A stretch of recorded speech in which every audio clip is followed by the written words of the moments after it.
ओम शांति।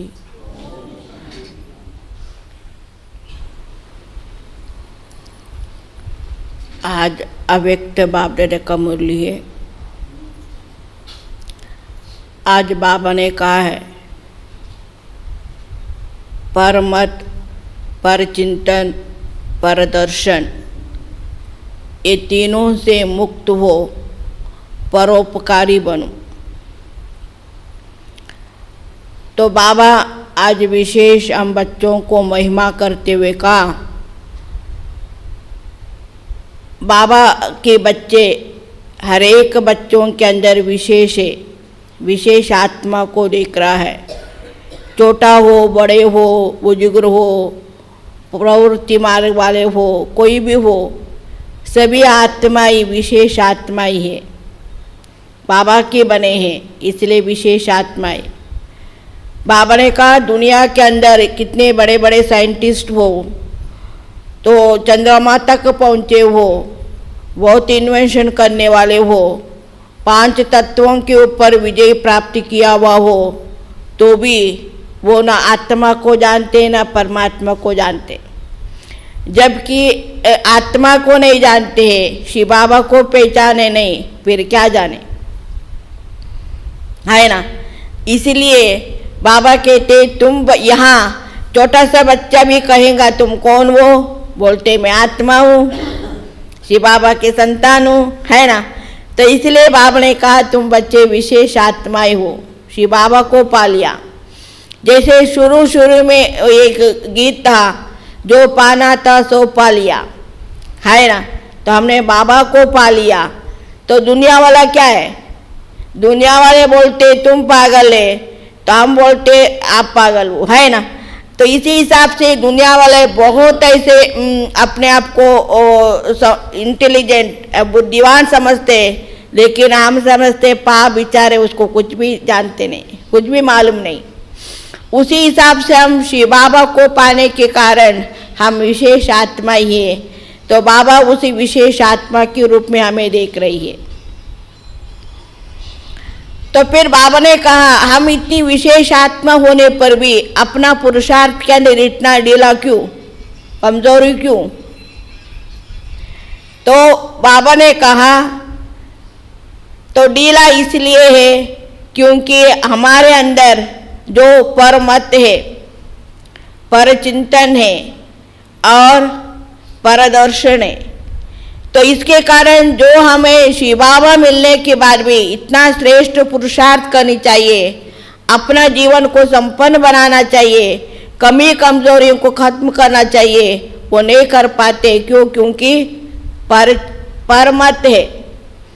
श्रीमत जो शिव बाबा ने हम बच्चों को दिया है, श्रीमत के अंदर हम मनमत मिक्स कर लेते हैं। जो भी भाई बहने जिसे के इसमें हम आते हैं, कांटेक्ट में आते हैं, तो वो इंटरेस्ट हम जब ये कर लेते हैं तो उसी के मत पर चलते हैं। हम बाबा की श्रीमत को बाजू में रख लेते हैं, चलते चलते अपना इसके अंदर हम तो बाबा की जो श्रीमत है, तो उसी श्रीमत को हम धीरे धीरे उल्लंघन करते, जिसी के प्रभाव में आ जाते, जिसमें अपने को इंटरेस्ट है, अपने के इसमें रहते हैं, तो उसी की मत उसी को हमको अच्छा लगने लगता है। तो फिर कभी अच्छा नहीं लगता है तो उसमें तो एक दूसरों को हम फैलाने लगते, अपना भाव मिला करके, तो फिर दूसरों को फैलाने लगता। एक बात तो क्या होता, एक से दूसरा, दूसरे से तीसरा से होते होते उसका भावना ही बदल जाता है। तो भावना ही बदलने के कारण असलियत उड़ जाता है। माना ये भी क्या है, परमत व पर चिंतन है ना, आत्मचिंतन करना चाहिए। आत्मचिंतन माना केवल ज्ञान सुनना और सुनाना व ज्ञान को मनन चिंतन करना, इसको ही स्वचिंतन नहीं। तो बाबा ने आज विशेष कहा स्वचिंतन माना अपना आत्म परिवर्तन करो।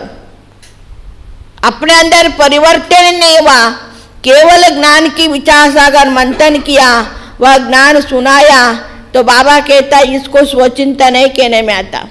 अंतिम में मार्क्स किस में मिलता है, जो परिवर्तन हुआ उसी के हिसाब से हमको पद मिलता है, मार्क्स मिलता है ना। जितना ज्ञान दिया, ज्ञान मनन किया, तो उसका कुछ ये नहीं है। तो कभी कभी मधुबन में भी क्लास के बीच में ये पॉइंट निकलता है ना, कितना सेंटेंस बनाया, कितना स्टूडेंट बनाया, इसी के ऊपर तुम्हारा पद नहीं है। मेरा स्थिति क्या है, मेरा अंदरूनी क्या है ना, मेरा अवस्था क्या है, उसी के हिसाब से हमें सत्युग में पद मिलता है, सत्य मार्क्स मिलता है अभी। तो इसलिए बाबा ने कहा, तो स्वचिंतन स्वपरिवर्तन माना केवल स्वचिंतन माना केवल मैंने ज्ञान बोल दिया, सुन लिया, वह विचार सागर मंथन कर लिया, ये नहीं है। तो बाबा कहता है संपूर्ण में आत्मा परिवर्तन करो। स्वचिंतन माना परिवर्तन। हमें स्वचिंतन के बदले दूसरा तीसरे के बारे में हम चिंतन करते रहते और उसके प्रति घृणा भाव आएगा, ईर्ष्या होंगी, आदि आदि भावना होगा। फिर सेवा भाव का है ना, सेवा भाव बदल जाता है। फिर दूसरों को ऐसे भावनाएं फैलाते रहता, असली भावना जो है वो रहता ही नहीं है। तो दूसरों की मनोवृत्ति को भी परिवर्तन करने के लिए हम निमित्त बन जाते। फलाने के प्रति हम जो ये कर लेते, अपना मनगढ़ंत बातें बोल देते, मना हम दूसरों को इम्प्रेशन डाउन करने के लिए हम कारण बनते हैं ना। मनगढ़ंत बात बोलते हैं, मन खराब करने के लिए हम निमित्त बन जाता। ये क्या है? परचिंतन है ना। परमत के कारण परचिंतन किया तो फिर आत्मा जो परिवार के अंदर जो भावना है वो भावना बदल दिया, आत्मिक भावना तो रहा नहीं। तो बाबा कहते ये भी क्या है? परचिंतन ही है। तो दूसरे बाबा ने कहा पर दर्शन। तो दूसरों को देखना हमको अच्छा आता, लेकिन स्वयं को देखना, स्वयं दिखते नहीं ना। जब दूसरों को देखते लगेंगे मैं आत्मा दिखता क्या, आत्मा भूल ही जाता। लेकिन वास्तव में हम अपने आप को देखना चाहिए। आत्मदर्शन में अपने आप को देखनी चाहिए, लेकिन देखते हम दूसरों को। प्रदर्शन करते करते तो बाबा ने कहा, तो उसमें वो बाबा ने कहा ना, ये मेरा जो मनोभावना दूसरा था, वो दूसरों को बोलता हाँ वो खड़े हुआ मैंने देखा, दूसरा बोलता हाँ दोनों बातें करते मैंने, ऐसे होते होते कहानी बन जाता। तो बाबा ने एग्जाम्पल दिया, जब क्लास करने समय तुम बच्चे कहानी सुनाते हो, कहानी सुना करके एक्सप्लेन करते हो, इसी हिसाब से तो ऐसे प्रदर्शन के अंदर भी ये कहानी बन जाता है। तो फिर क्या है, इसमें टाइम वेस्ट होगा ना, पुरुषार्थ ढीला हो गया ना। तो इसलिए बाबा ने कहा तो लेट हो गया, टू लेट नहीं हुआ, इसलिए अब अभी क्या करो, फिर भी उठ खड़े हो जाओ, पुरुषार्थ करो, आगे बढ़ सकते हैं। अभी भी हम इसी में रहेंगे फिर कैसे? फिर बाबा ने कहा अगर सुनना ही है, बाबा जिम्मेवारी है, दूसरा इलाज नहीं है, तो सुनना ही है, तो जिम्मेवारी समझ कर सुनेंगे। तो वो क्या करो, साक्षी होकर के सुनो, सुनते भी नहीं सुनो, अपना काम करें तो काय को सुनने का। समझो मेरी जिम्मेवारी है, दूसरों को सुनना ही पड़ता है, सुनाना पड़ता, कुछ ये करना पड़ता। इसमें कल्याण की भावना रख करके सुनो, उनकी परिवर्तन करने की शक्ति होंगी तो सुनो। अननेसरी सुन करके क्या है, कचरा डब्बा नहीं ना, डस्टबिन नहीं ना। समझो एक बार हमने सुनाएंगे किसी को, वो हाँ हाँ ऐसे क्या ऐसे क्या ऐसे, उसको मजा लेंगे। जब